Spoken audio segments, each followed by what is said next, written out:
En el aeropuerto Charles de Gaulle de París, un Concorde de Air France se alineaba en la pista 26 derecha para despegar rumbo a Nueva York. A bordo se encontraban 100 pasajeros, 9 tripulantes, y una ruta que prometía ser inolvidable. Sin embargo, unos minutos después de iniciar la carrera de despegue, algo inesperado ocurrió. Desde la torre de control, un controlador observó con horror un resplandor anaranjado que emergía desde la parte trasera de la aeronave. Unas millas adelante, testigos en tierra vieron con asombro y temor cómo el majestuoso Concorde luchaba por mantenerse en el aire. Mientras tanto, en la cabina, el capitán y su tripulación intentaban desesperadamente controlar una situación que se deterioraba rápidamente. Nadie a bordo podía imaginar que en cuestión de segundos, su destino quedaría sellado. Esta es la historia del vuelo 4590 de Air France. 25 de julio del 2000. Aeropuerto Charles de Gaulle, París. La jornada comenzaba con normalidad en la terminal de vuelos internacionales. En el área de operaciones de Air France, la tripulación del Concorde matrícula FBTSC se reunía para la reunión previa al vuelo. El capitán Christian Marty, de 54 años, contaba con casi 13.500 horas de vuelo, aunque solo 317 en el Concorde. Llevaba trabajando para Air France desde el año 67. Junto a él, el primer oficial Jean Marcot, de 50 años, y con más de 10.000 horas de vuelo, de las cuales 2.698 fueron en el Concorde. Llevaba trabajando para Air France desde el año 71. Como ingeniero de vuelo ocupaba el tercer asiento Gilles Jardinot, de 58 años, con más de 12.500 horas de experiencia, de las cuales 937 fueron en el Concorde. Se unió a Air France en el año 68. El Concorde, símbolo de la aviación supersónica, estaba listo para despegar con su característica configuración de ala delta y 4 motores Rolls-Royce Snecma Olympus 593.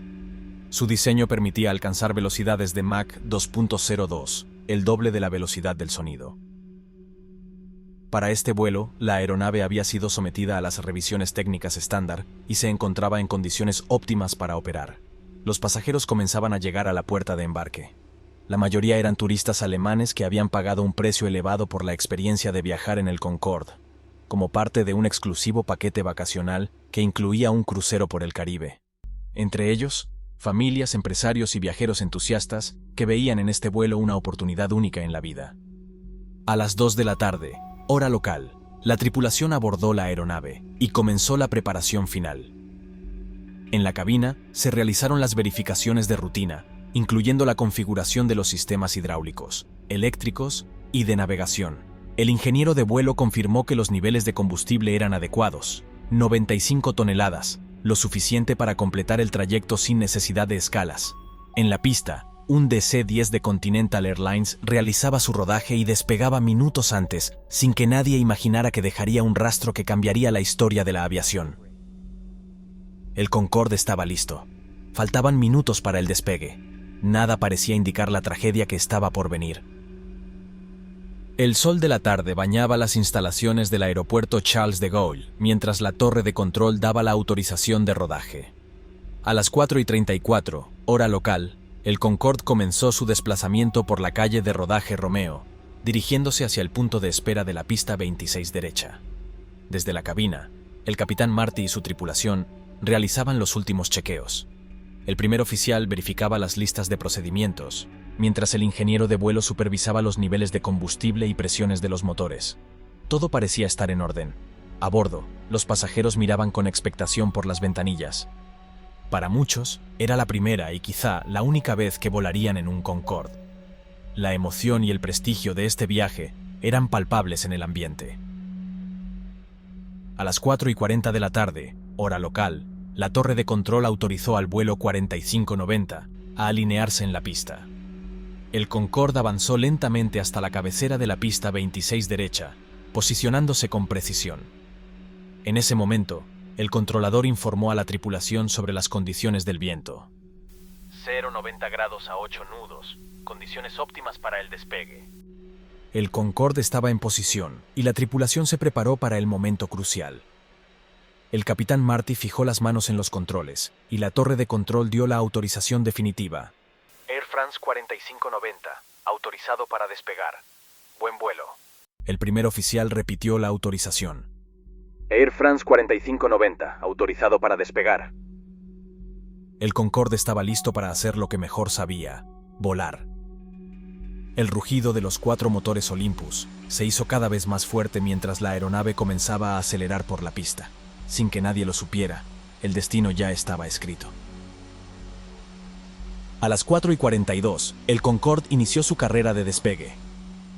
El capitán Marty empujó los controles de potencia y los 4 motores Olympus rugieron con su característico bramido. La aeronave comenzó a ganar velocidad, impulsándose con la fuerza bruta de la postcombustión.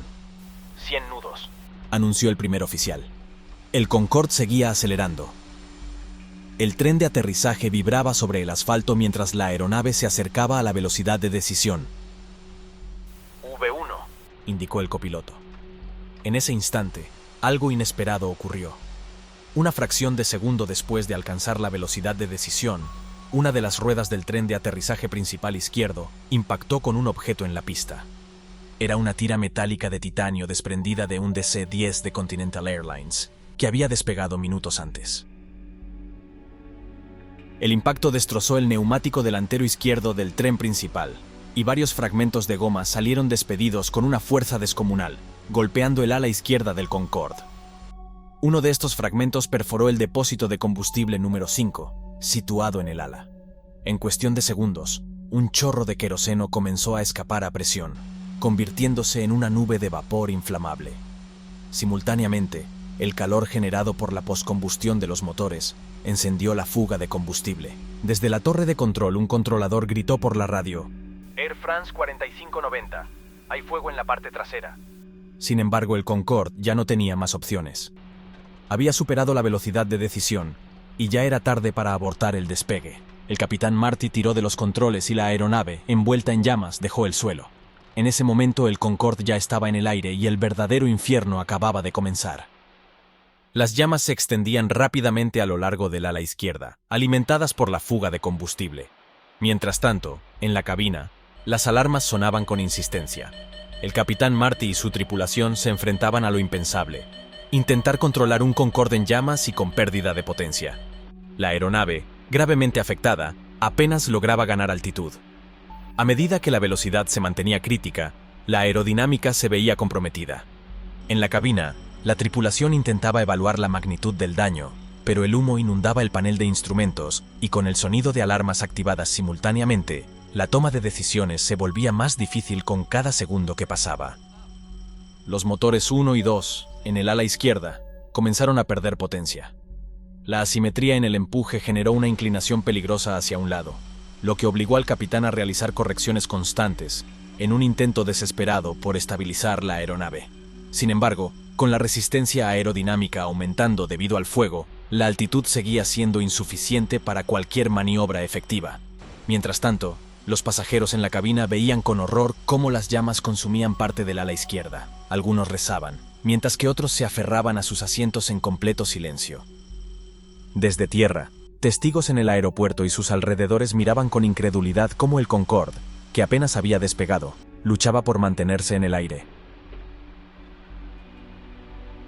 En un último intento por recuperar el control, el capitán Marty intentó redirigir la aeronave hacia el aeropuerto, pero a medida que la potencia de los motores disminuía y la sustentación del ala izquierda se perdía, la posibilidad de una recuperación se desvanecía rápidamente. El Concorde continuaba su desesperada lucha por mantenerse en el aire, pero la situación se había vuelto insostenible. A los pocos segundos de haber despegado, la aeronave apenas superaba los 200 pies de altitud, 70 metros, y su velocidad seguía disminuyendo. En la cabina, el capitán Marty y su tripulación intentaban tomar el control de la aeronave, pero la inclinación hacia la izquierda aumentaba cada vez más. La única esperanza era intentar un aterrizaje de emergencia, pero el tiempo se agotaba. A las 4:44 hora local, el Concorde entró en una fase crítica.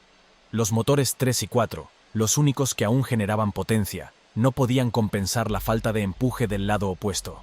La resistencia aerodinámica y la falta de sustentación llevaron al Concorde a un inevitable descenso. Desde tierra, observaban con horror cómo la aeronave, envuelta en llamas, descendía rápidamente en dirección a la localidad de Gonesse, a escasos kilómetros del aeropuerto. La escena era devastadora. El Concorde, símbolo de la aviación de lujo, estaba precipitándose sin control. A las 4:44 y 31 segundos, la aeronave impactó contra el Hotelissimo Le Relais Bleu, un pequeño hotel ubicado en Gonesse. Una enorme bola de fuego se elevó en el cielo, seguida de una densa columna de humo negro. El impacto fue inmediato y fatal. Todos los ocupantes a bordo, 109 personas, perdieron la vida al instante, además de 4 personas en tierra, que se encontraban en el hotel. Varias personas resultaron heridas por la explosión y los escombros. Los equipos de emergencia llegaron rápidamente al lugar, pero las llamas y el caos hacían imposible cualquier intento de rescate. Bomberos y paramédicos luchaban por contener el incendio mientras los restos del Concorde ardían entre los escombros del hotel. El mundo entero quedó conmocionado. El Concorde, que había sido sinónimo de innovación y seguridad, había sufrido su primer y único accidente fatal, marcando el fin de una era en la aviación supersónica comercial. El estruendo del impacto fue seguido por un aterrador silencio que duró apenas unos segundos antes de que las llamas y el humo se apoderaran del lugar. Desde los alrededores, los testigos corrieron hacia el sitio del accidente, pero el calor extremo hacía imposible cualquier intento de acercarse. Los servicios de emergencia recibieron las primeras llamadas a los pocos segundos del accidente. Los bomberos de Gonesse y del aeropuerto Charles de Gaulle fueron movilizados de inmediato. A las 4:46, los primeros equipos llegaron al lugar, encontrándose con un escenario desolador. Escombros en llamas, partes del fuselaje esparcidas y una gran columna de humo negro visible a kilómetros de distancia. Las llamas, alimentadas por los miles de litros de combustible derramado, amenazaban con extenderse a los edificios cercanos. Se estableció un perímetro de seguridad mientras los bomberos desplegaban sus equipos para contener el fuego. A pesar de los esfuerzos, el hotel quedó completamente destruido. Entre los residentes y trabajadores del área cundía el pánico. Personas atrapadas en los edificios cercanos gritaban pidiendo ayuda, mientras los equipos de rescate intentaban evacuar la zona. La policía acordonó el área para evitar el acceso de curiosos y periodistas, que en cuestión de minutos llegaron al lugar con cámaras en mano. Las imágenes del accidente comenzaron a transmitirse en tiempo real, causando una ola de conmoción a nivel mundial. Mientras tanto, en la torre de control del aeropuerto Charles de Gaulle, los operadores intentaban procesar lo que acababa de ocurrir. La noticia llegó rápidamente a la sede de Air France, donde los directivos entraron en crisis. Se activaron los protocolos de emergencia y se organizó un centro de operaciones para coordinar la respuesta ante el desastre. Las aerolíneas y autoridades de aviación en todo el mundo comenzaron a reaccionar ante la catástrofe. Air France suspendió inmediatamente todos los vuelos del Concorde, mientras que la aerolínea británica British Airways, la única otra operadora del modelo, evaluaba la situación. El vuelo 4590 de Air France, que debía haber llegado a Nueva York en unas pocas horas, nunca alcanzó su destino. En su lugar, dejó una cicatriz imborrable en la historia de la aviación. El impacto del vuelo 4590 de Air France sacudió al mundo de la aviación. Un avión con un historial impecable, que representaba la cumbre de la tecnología supersónica, había caído en cuestión de segundos. La pregunta era inevitable: ¿qué había ocurrido realmente? Apenas minutos después del accidente, el BEA, Bureau d'Enquête et d'Analyses, el organismo encargado de investigar accidentes aéreos en Francia, movilizó un equipo especializado para analizar los restos del Concorde en Gonesse. La gravedad del siniestro requirió la colaboración de otros organismos internacionales, incluidos la NTSB de Estados Unidos y la AIB del Reino Unido. Los investigadores comenzaron por recuperar las cajas negras del Concorde, el CBR, Cockpit Voice Recorder, y el FDR, Flight Data Recorder, que almacenarían la clave para reconstruir los últimos minutos del vuelo. Al revisar los registros, los expertos identificaron un desarrollo vertiginoso de eventos: la destrucción de un neumático, una fuga masiva de combustible, un incendio incontrolable y la pérdida progresiva de control. El descubrimiento más revelador fue una lámina metálica de titanio, de 43 centímetros de largo, hallada en la pista 26R del aeropuerto Charles de Gaulle. Las pruebas demostraron que esta pieza provenía de un motor de un DC-10 de la aerolínea Continental Airlines, que había despegado minutos antes. La pieza, al caer en la pista, se convirtió en un obstáculo letal para el Concorde. Las cámaras de seguridad confirmaron que el neumático delantero derecho del tren de aterrizaje izquierdo del Concorde pasó sobre la lámina de metal a alta velocidad. Esto provocó la desintegración inmediata del neumático, cuyos fragmentos fueron lanzados contra la parte inferior del ala izquierda con una fuerza devastadora. El impacto de los restos del neumático perforó el depósito de combustible número 5, ubicado en la parte inferior del ala izquierda. El queroseno comenzó a escapar a gran presión, formando una nube inflamable. En cuestión de segundos, el combustible comenzó a arder. La investigación se centró entonces en determinar el origen exacto de la ignición. 3 teorías fueron consideradas. 1. Un arco eléctrico. La posibilidad de que un cable expuesto generara una chispa. 2. Contacto con partes calientes del motor. El combustible pudo comenzar a arder, al tocar superficies con temperaturas extremadamente altas. 3. Efecto de compresión aerodinámica. La onda de choque provocada por la rápida salida del combustible pudo haber generado un incendio espontáneo. Finalmente, los expertos concluyeron que lo más probable era que el combustible se incendiara al entrar en contacto con el calor extremo de los motores. La investigación también reveló varios factores que contribuyeron a la tragedia. 1. Diseño del Concorde. Aunque revolucionario, el diseño del Concorde no estaba preparado para resistir impactos como el que recibió el vuelo 4590. 2. Historial de problemas con neumáticos. Antes del accidente, el Concorde había experimentado 57 casos de reventones de neumáticos, algunos de los cuales también ocasionaron daños en los tanques de combustible. 3. Falta de inspecciones de pista. En el año 2000, el aeropuerto Charles de Gaulle solo realizaba 2 inspecciones diarias de la pista. Si se hubieran hecho más revisiones, la lámina de metal podría haber sido detectada y retirada a tiempo. 4. Carga máxima del avión. El Concorde despegó con su carga máxima permitida, lo que redujo sus opciones de maniobra. Como resultado de la investigación, Continental Airlines fue llevada a juicio en Francia por negligencia. En 2010, un tribunal encontró a la aerolínea culpable y la condenó a pagar una multa, aunque posteriormente fue exonerada en apelación. A raíz del accidente, se implementaron nuevas medidas de seguridad. 1. Refuerzos en los tanques de combustible del Concorde. Se instalaron revestimientos de Kevlar para evitar futuras perforaciones. El Kevlar es un material sintético muy resistente y ligero, conocido por su uso en chalecos antibalas, cascos y componentes aeroespaciales. Es una fibra de aramida, un tipo de polímero sintético, con alta resistencia a la tracción, lo que significa que puede soportar grandes fuerzas sin romperse. También es resistente al calor y a productos químicos, lo que lo hace ideal para aplicaciones en seguridad y tecnología avanzada. 2. Neumáticos más resistentes. Michelin desarrolló una nueva tecnología de neumáticos reforzados. 3. Inspecciones más frecuentes en pistas de aeropuertos. Se intensificaron los controles para evitar la presencia de objetos extraños en pista. A pesar de estas mejoras, el daño ya estaba hecho. La confianza en el Concorde se había desplomado, y en 2003, el icónico avión supersónico fue retirado de servicio. El accidente del vuelo 4590 no solo significó el fin de una era en la aviación comercial, sino que también dejó lecciones imborrables en la seguridad aérea. Pero nada podría borrar la tragedia vivida aquel 25 de julio del 2000. El Concorde, símbolo de innovación y lujo, pasó de ser una maravilla tecnológica a un recuerdo trágico.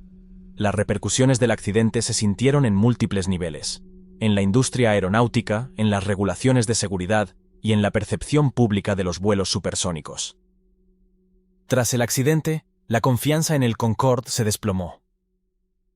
Air France y British Airways, las únicas aerolíneas que operaban la aeronave, suspendieron temporalmente sus vuelos. Aunque implementaron modificaciones de seguridad, el Concorde nunca recuperó su esplendor.